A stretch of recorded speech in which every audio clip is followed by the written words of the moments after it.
하나님께 영광의 박수 올려드립니다. 네,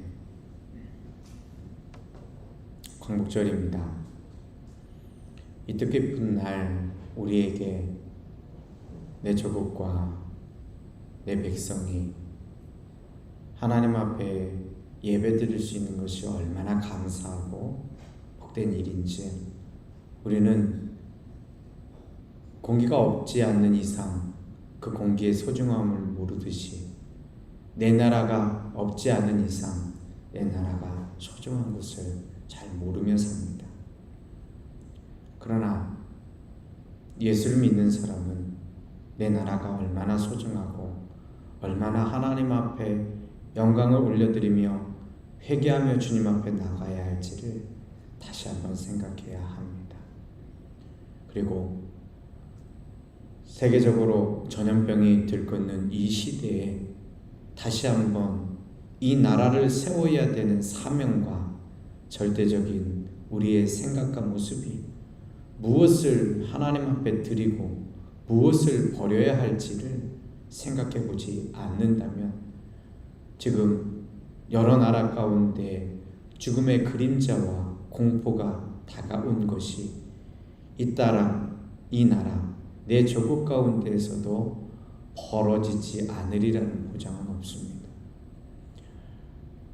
오늘날 과학이 발전하고 세계가 4차 산업혁명 가운데에서 무엇이든지 내 마음대로 할 수 있는 그런 착각을 하는 그곳에 작은 바이러스 하나를 감당하지 못하는 것이 인간인 것을 우리는 알게 되었습니다.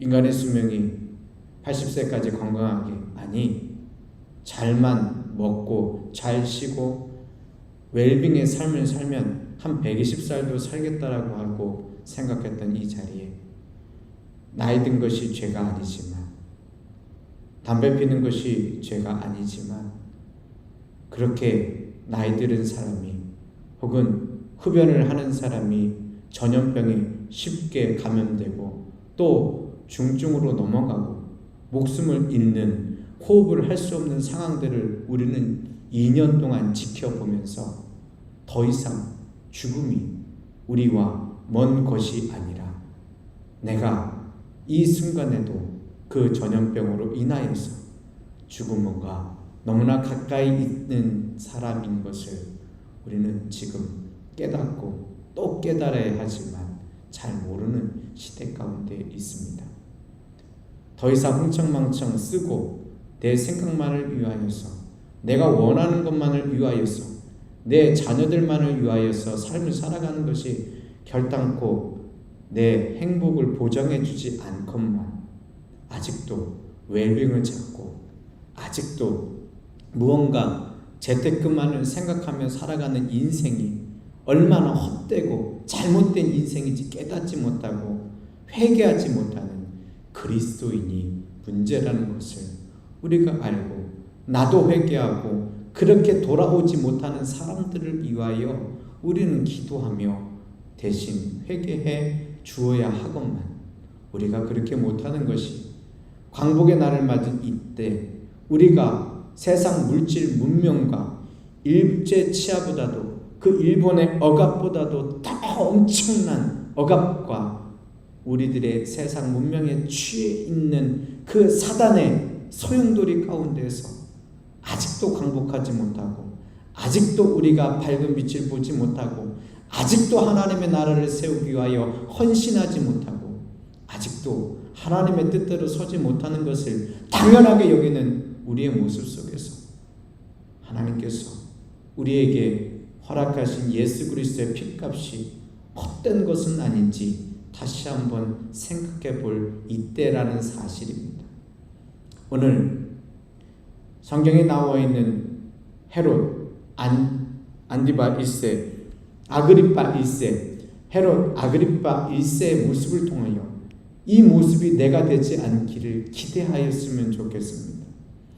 헤롯, 아그리파 1세가 말씀대로 곧 친히 먹혀 죽으니라 라는 것처럼 우리 인생이 하나님의 사자가 쳐서 그리고 세상에 먹혀 우리의 삶이 사망에 이르는 것을 저를 포함하여 이 예배를 들으시는 분은 제발 면하셨으면 좋겠습니다.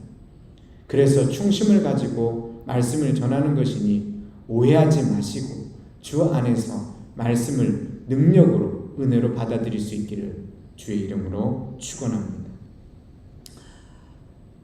당시에 가이사라라고 하는 지방이 있습니다.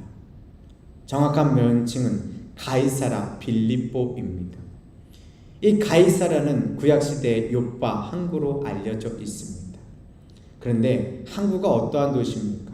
여러분 어떻게 보실지 모르지만 항구는 생각보다도 돈이 돌아가고 실질적으로 사람들이 활기차게 살아가면서 문란한 도시이기도 합니다. 어떻게 하면 돈을 더 많이 벌까? 어떻게 하면 남녀 간의 사랑을 나누며 그 가운데에서 삶을 즐겁게 살까? 이것이 그들에게 있는 살아가는 이유와 존재의 목적처럼 여겨지는 장소입니다. 그런데 이곳에 야심을 갖고 있는 사람이 있었습니다. 그 사람은 원래 다문화 가족 출신이었습니다. 유태인들하고는 멀리 떨어져 있는 이두메 족속, 곧 암몬 족속의 사람이었습니다. 그런데 그 붉은 사람, 그 얼굴이 다른 그 사람이 시대를 잘 타고 났습니다. 친구를 잘 두었습니다. 그리고 사람들에게 인기를 얻기 시작합니다. 그래서 그는 마음에도 없는 일을 벌였습니다. 그것은 무엇이냐? 예루살렘의 성전을 지은 것입니다. 40년이 넘는 시간 동안 성전을 짓고 자기의 궁전도 짓고 언제 자기가 그 암살자에게 죽음을 당할지 모르기 때문에 자신의 정적들은 전부 다 제거하고 요새를 지어가면서 아주 단단한 나라를 만들었습니다. 그 사람을 가리켜서 예수님을 죽이려고 했던, 아기 시절에 죽이려고 했던 헤롯 대왕이라고 하는 사람입니다. 그리고 성경 말씀 속에서는 이 헤롯의 이름이 그 후로 여러 번 수없이 사용되어집니다. 왜냐하면 이두메 사람 그 헤롯이 너무나도 사람들에게 인기가 있었고 그 헤롯의 이름을 통하여서 이스라엘에서 정통성을 가지려고 했기 때문에 그의 자녀들은, 그의 손자들은 헤롯이라는 이름을 그대로 썼습니다. 이 헤롯 대왕이 했던 일 중에 가장 위대한 일은 바로 건축을 했던 일입니다. 오늘날 이스라엘을 가리켜서 두 사람의 인물이 이스라엘의 관광을 책임진다라고 합니다. 한 사람은 예수 그리스도. 그러나 사람들이 눈에 보는 것은 그 예수 그리스도 때문에 그 관광지로 오는 것이 아니라 헤롯 대왕이 건축하였던 그 건축광이었던 그 헤롯이 이곳저곳에 도시를 건설하고 요새를 건설하고 건축물을 남겨놓았던 것이 수천 년이 지났는데도 2000년이 지났는데도 그대로 남아 있었습니다. 그 중에 한 군데 계획도시, 그리고 군사도시, 그리고 경제도시로 세운 곳이 있었습니다. 그것은 옛 항구 요빠를 뜯어 고쳐서 수심 깊은 36m에 이르는 그 바다에다가 큰 돌들을 쌓아가지고 항구를 만들어서 그 기능을 확장시킨 바로 이 요빠의 또 다른 이름인 오늘 성경에 나와 있는 가이사라입니다. 가이사라라고 하는 것은 황제를 가리킵니다. 그런데 그 황제라고 하는 이름을 도시 이름으로 건설하는 것은 두 가지 목적입니다. 첫 번째, 이 도시는 내가 세운 가장 공인된 대단한 도시다라는 말입니다. 두 번째, 황제한테 잘 보이려는 겁니다. 로마 황제의 이름을 쫓아서 그 도시의 이름을 정한다라고 하는 것은 말 그대로 웬만큼 규모가 되어지고 그리고 그 가운데서 자부심이 느낄 만큼 수많은 사람들이 있고 또 그 가운데 황제를 숭배하는 신전을 꼭 세워야 원형 경기장을 비롯하여서 수많은 오락시설과 사람들이 먹고 마실 수 있는 곳, 목욕탕과 시장이 형성된 곳에 그 계획도시에 가이사라라고 하는 이름을 붙였는데 그 헤롯 대왕이 그렇게 그 도시를 건설했습니다. 당연히 그가 그 도시를 건설하고 나서는 이 가이사라 빌립보가 로마로부터 인정받은 그 지역의 가장 중심된 도시일 뿐만이 아니라 황제가 가장 많은 시간을, 그 헤롯의 자녀들이, 그 분봉왕들이 그곳에서 나라를 통치하였던 곳이 바로 이곳입니다. 그런데 아무리 좋다고 한들 가이사랴 빌립보에서 언제나 있을 수 없었습니다. 왜냐하면 무교절이 되면, 유월절이 되면 사람들이 몰려가는 곳이 있었습니다. 그곳이 어디냐? 예루살렘입니다. 무교절 때 하나님의 성전에서 예배를 드리겠다고 사람들이 모여드는데 무려 100만 명에 가까운 사람들이 이곳 저곳에서 몰려와서 그곳에서 예배를 드립니다. 그리고 그 100만 명의 사람들이 몰려왔을 때 당시에 가장 큰 이슈는 과연 저기에서 밀란이 나지 않을까? 그 종교적인 열심과 열정이 누군가에게 선동이 되어서 실질적으로 로마 제국에 봉기하지는 않을까? 혹은 다른 왕을 세우지 않을까가 가장 큰 관심사였습니다. 그래서 무교절 시절이 되면 그 가이사랴 빌립보에서 올라와서 그 예루살렘의 그 왕궁에 거하면서 치안을 살펴보는 일이 왕의 가장 중요한 일 중에 하나였습니다. 예수님께서 왜 십자가에 달려 죽으셨느냐? 민중들이 봉기할까봐 그가 죄가 없음에도 불구하고 당시에 그 예루살렘 지역의 행정장관이었던 빌립보가 예수님을 십자가형에 내어주게 된 것입니다. 시간이 지나도 빌립보에서 가이사로 올라오는 헤롯의 자녀들의 모습은 언제나 있었습니다. 우리가 읽은 이 헤롯은 헤롯의 손자입니다. 그래서 정식 명칭은 헤롯 아그리파 1세가 되겠습니다. 그런데 이 헤롯 아그리파 1세가 얼마나 악독한 짓을 했는지 우리가 지난주에 또 지지난주에 말씀을 통하여 충분히 보았습니다. 그는 사람들에게 인기를 얻기 위하여서, 그리고 민중 보기가 일어나지 않도록 그들에게 그 마음의 환심을 사기 위하여서 당시에 눈의 가시처럼 여기던 야고보를, 예수님의 수제자 야고보를 목을 베어 버렸습니다. 이참에 그 무교절이 지나면 그 베드로도 목을 베겠다고 감옥에 가두었지요. 그런데 하나님께서 그 베드로를 살려주셨습니다. 베드로가 살아나서 돌아온 광경을 본 것이 지난주 말씀의 내용입니다. 그런데 헤롯 아그리파는 거기에서 끝나지 않았습니다. 그 베드로가 사라진 것을 보자 그는 그를 지키고 있었던 그 16명의 파수꾼들, 그 군인들을 처형합니다. 제대로 감옥을 지키지 못했다라고 이렇게 처형합니다. 우리가 보기에는 이런 말도 안 되는 야만적인 일이 어떻게 벌어질까 하지만 여러분, 우리는 가장 가까운 데서 보고 있지 않습니까? 황제가 얼마나 엄청난 권력을 누리는지 우리는 보고 있지 않습니까?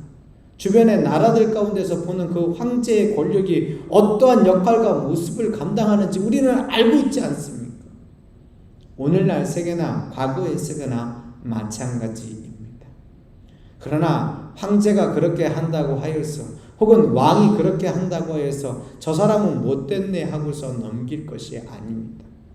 왜냐하면 우리 모두에게는 이러한 욕심이 있습니다. 우리에게는 욕망이 있습니다. 우리는 내게 돈만 주어진다면, 사람만 주어진다면, 내게 권세만, 권력만 주어진다면 내 마음대로 이 권력을 쫓아가기 위하여서 나는 무엇이든지 하겠다라고 하는 것이 일반적인 사람의 모습입니다. 목사라고 하여서, 혹은 어떤 위대한 공직자라고 하여서 다를 것이 없습니다.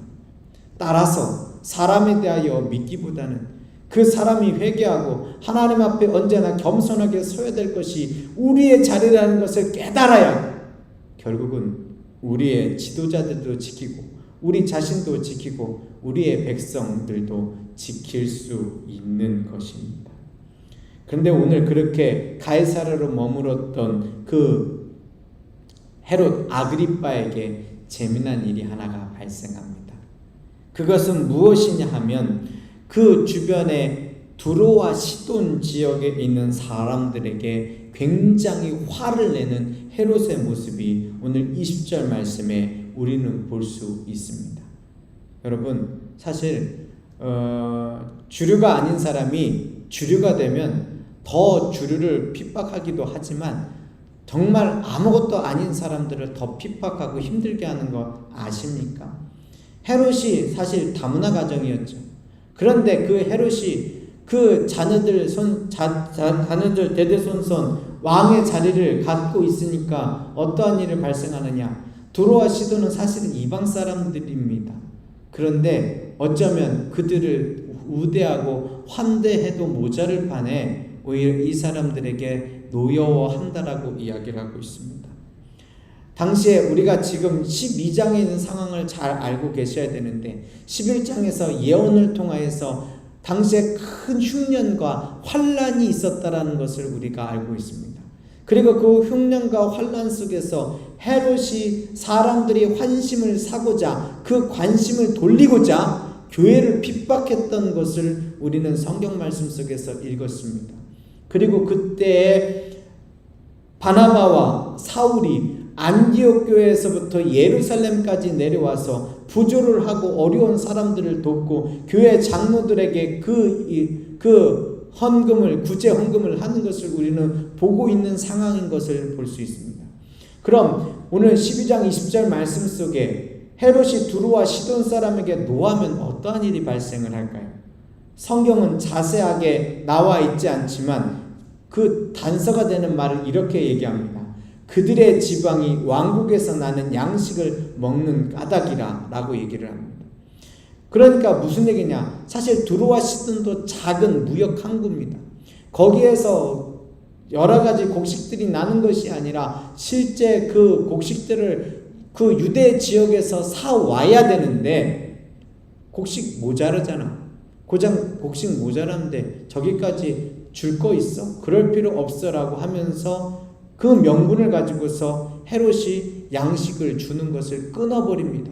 무역을 끊어버립니다. 어떠한 일이 발생합니까? 명분은 대단한 것처럼 보이지만 실제적으로 자기의 심기에 거스르기 때문에 어떠한 행동도 어떠한 일도 저지르는 것이 이 헤롯의 모습이 된 것입니다. 어떻게 해야 되나요? 아부해야죠. 로비해야죠. 그래서 두로와 시돈 사람들이 그렇게 얘기합니다. 한 마음으로 헤롯에게 나와 그에게 설득하여 화목하기를 청한지라. 결국은 연출이거든요. 누가 그 사람을 알고 있느냐? 누구와 친한가가 있거든요. 그런데 두로와 시돈 사람을 헤롯이 그냥 만나줄 리가 없어요. 그래서 그들에게 그 왕의 침소를 맡은 자 블라스도 왕의 최측근에게 접근을 합니다. 그 왕의 최측근에 접근하여서 열심히 구워 삶았겠죠. 여러 가지 비자금을 주었겠죠. 우리가 왕을 좀 만날 수 있게 달라. 왕의 권세를 높일 수 있는 일이면 어떠한 것이든 우리가 하겠다라고 얘기하겠죠. 그래서 결국은 헤롯의 마음을 삽니다. 어떻게 마음을 사느냐? 헤롯이 우리의 왕이고 헤롯이 우리에게 도움이 되며 헤롯을 통하여 우리가 먹고 삽니다라는 것을 사람들에게 선포하면서 함께 모이는 시간이 있습니다. 그 말씀이요, 우리 12장 21절입니다. 21절 한번 읽어보도록 하겠습니다.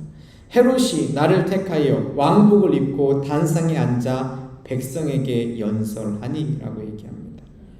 성경 말씀 속에서는 자세히 나와 있지 않지만 로마의 역사가 요세푸스는 고대 유대 인사를 정리하면서 당시의 상황에 대하여 아주 자세하게 잘 묘사해 놓았습니다. 이 헤롯이 나를 택한 날은 바로 AD 44년 8월 1일입니다. 이 날은 어떠한 날이냐? 당시 황제의 생일입니다.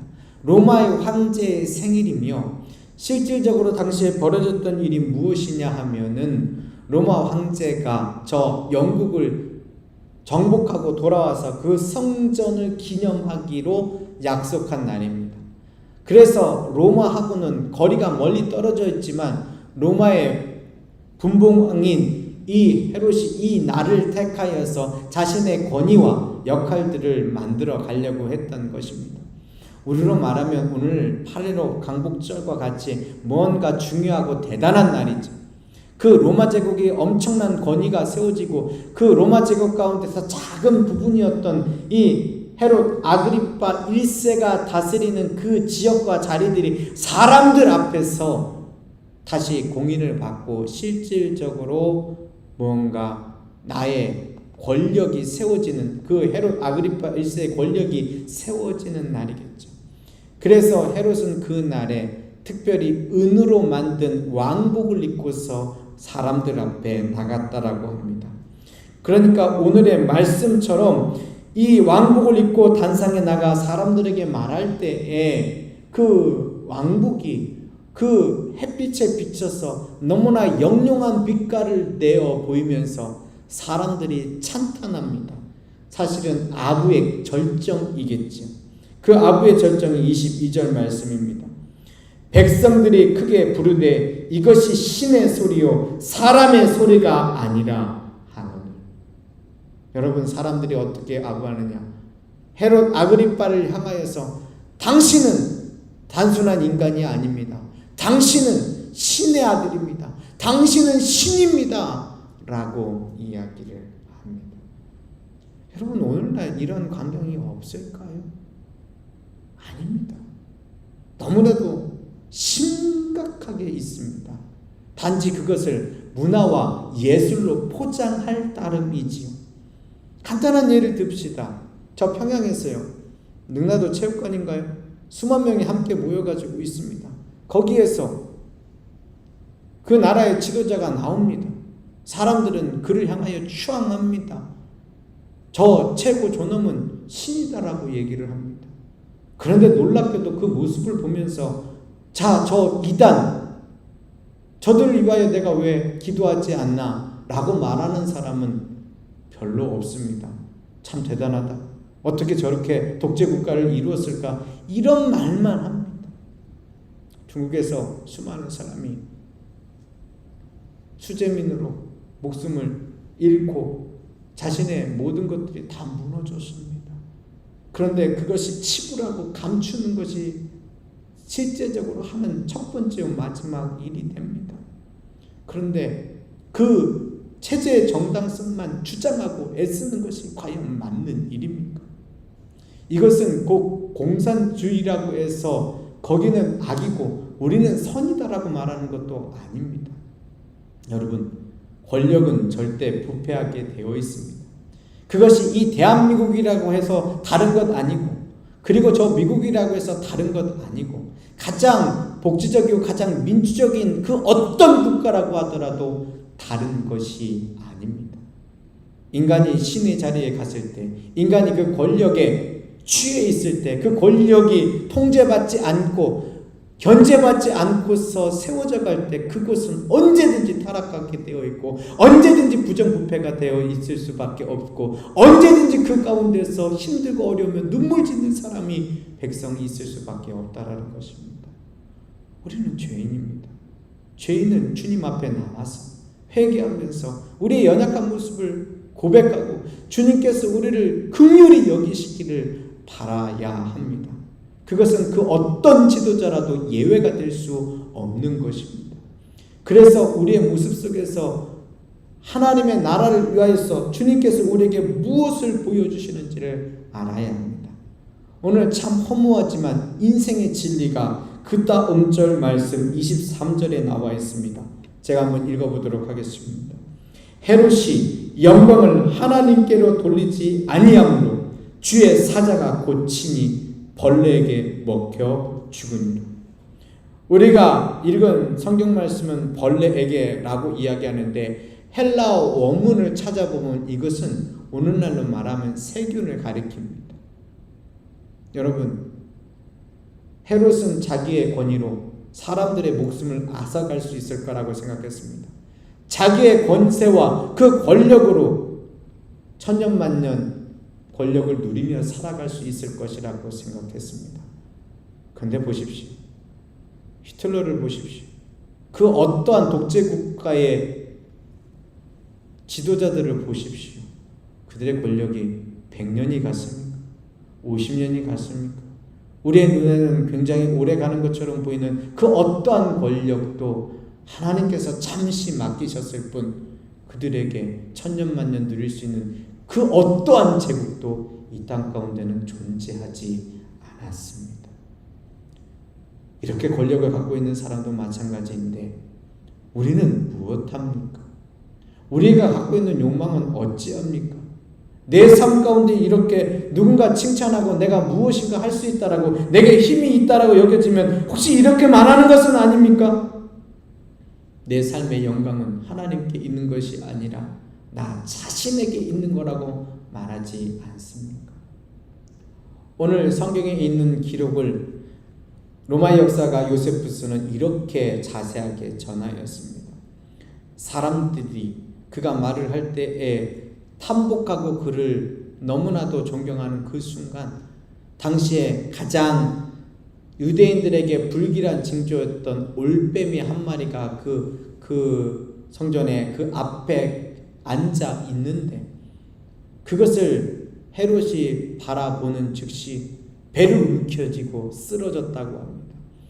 신하들이 놀라서 그를 왕궁에 모셔서 지극정성으로 간호했지만 오일이 못되어 죽었다라고 얘기를 합니다. 여러분, 신하처럼 느껴지십니까? 이것이 인생의 비결입니다. 인생의 자리입니다. 내가 지금 눈을 뜨고 호흡을 하고 오늘 이 자리에서 함께 예배를 드리고 있고 별다른 건강에 문제가 없으니까 나는 천년만년 누릴 것이라고 생각하십니까? 아닌 것 아시지 않습니까? 누가 생각했습니까?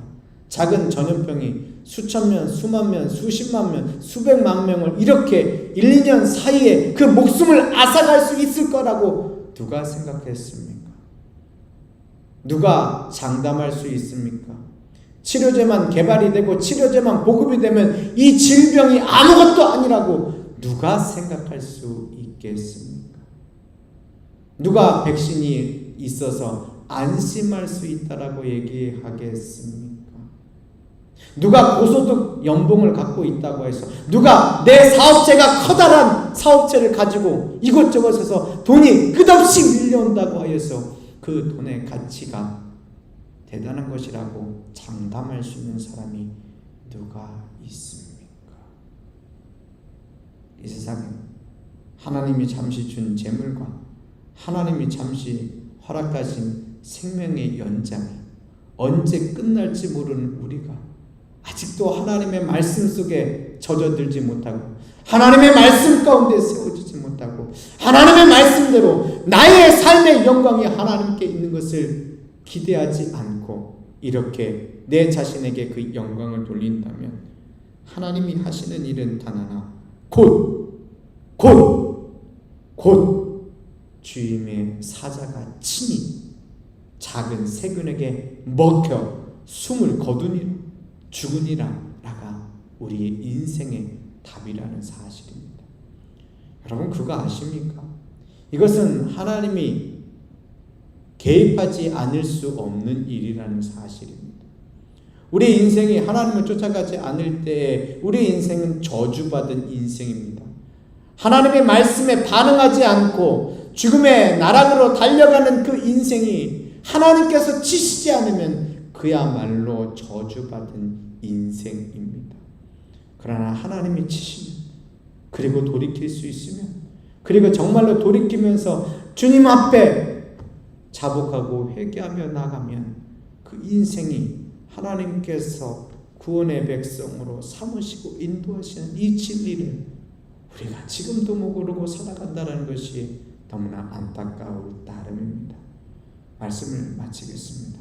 여러분 이 말씀은 예수를 모르는 사람에게 하시는 말씀이 결단코 아닙니다. 나는 예배를 드리니까 나는 안전하다라고 생각할 것도 결단코 아닙니다. 우리를 가리켜서 내 욕심과 내 욕망, 내가 하나님께 영광을 돌리지 않았고 하나님의 말씀대로 살아가지 않는 내 삶이 하나님의 사자가 고쳐 우리의 삶이 사망의 나락으로 떨어질 수 있는 그러한 우리에게 하시는 말씀임을 깨달을 수 있었으면 좋겠습니다. 그리고 내가 아는 그 누군가가, 언론과 어디에서 나오는 그 누군가가 잘못된 길로 가고 있다면 여러분 위하여 기도해 주십시오. 이 나라를 위하여 기도해 주십시오. 전 세계를 위하여 기도해 주십시오. 저 북한을 위하여 기도해 주십시오. 중국과 일본을 위하여 기도해 주십시오. 그 가운데 하나님께서 심판의 때를 면하게 하시고 죄 권능으로 긍휼과 치유의 때가 이 땅 가운데 있게 해달라고 여러분 회개하며 기도해 주십시오. 그것이 우리의 할 일입니다. 우리가 가야 될 자리입니다. 우리 멸망의 백성이 아니라 하나님의 백성으로 하나님께서 우리에게 하나님께 영광을 돌리는 자에게 주의 말씀으로 회복해 하시는 역사를 이 주일에 우리에게 주시기를 주의 이름으로 축원합니다. 기도하시겠습니다. 하나님 감사합니다. 하나님 우리에게 정말 은혜가 되는 말씀을, 정말 살펴보아야 될 말씀은 축복과 감사의 이야기보다 우리 인생을 병들게 만들고 우리의 삶을 사단의 저 지옥 형벌로 끌고 가는 우리의 안일한 태도와 생각과 마음을 쳐부숴 하나님께서 원하시는 믿음의 백성이 되는 것인 줄 믿습니다. 요나가 그의 삶에 맡겨진 숙명을 피하여 아버지 하나님이여 잘못 다시스로 향하는 그 발걸음 속에서 하나님께서 그를 죽음을 맛보게 하시고 다시금 회개하여 돌이켜 하나님의 뜻을 전하게 하신 것처럼 우리의 삶 속에서도 그 하나님을 바라보지 못하고 살고 있다면 이제 내 마음을 쳐 주님 앞에 회개하며 나가기 원하오니 주여 우리가 주의 뜻대로 살아가는 인생길에 결단코 게을리하지 않게 하여 주시옵소서. 하나님 영의 나라를 구하면서 나는 전혀 영적이지 않은 삶의 모습을 당연하게 여기며 살아가지 않게 하여 주시옵시고 말씀을 읽으며 하나님 우리의 삶 속에서도 내 생각이 충에 먹어 내 마음이 벌레에 먹혀 내 몸이 세균에 감염되어 멈춰지고 진정으로 하나님의 자녀가 되는 삶이 아니라 세상을 쫓아가는 삶에 허덕이지 않게 하여 주시옵소서. 하나님의 백성으로서 온전히 회개하며 나오는 역사와 기쁨이 있게 하여 주시옵소서. 지금의 세계와 태세가 평안하다, 안정되다 여기지 않게 하여 주시옵시고 우리에게 주어져 있는 삶의 사명이 생명 바쳐 주 예수 그리스도를 위하여 우리의 삶을 다하는 것임을 깨닫게 하여 주시옵시며 생명 바쳐 이 나라를 지키며 생명 바쳐 이 나라의 고유한 분깃에 군복을 입은 것을 알게 하여 주시옵소서. 그래서 우리에게 허락하신 일들을 온전하게 이룰 수 있는 믿음의 전사들로, 믿음의 용사들로, 믿음의 군사로 우리를 삼으시고 함께하여 주셔서 이 땅 가운데 기도하며 하나님께 엎드려진 하나님께 무릎 꿇은 우리의 믿음의 가정들과 이 예배를 드리는 사람이 있기에 하나님께서 이 땅을 어여쁘게 여기시며 지금도 지키시고 통행하시고 함께하심을 우리의 기도 입술을 통하여 다시 한번 깨닫게 하여 주시옵소서. 주께 감사드리며 예수님의 이름으로 기도드립니다. 아멘.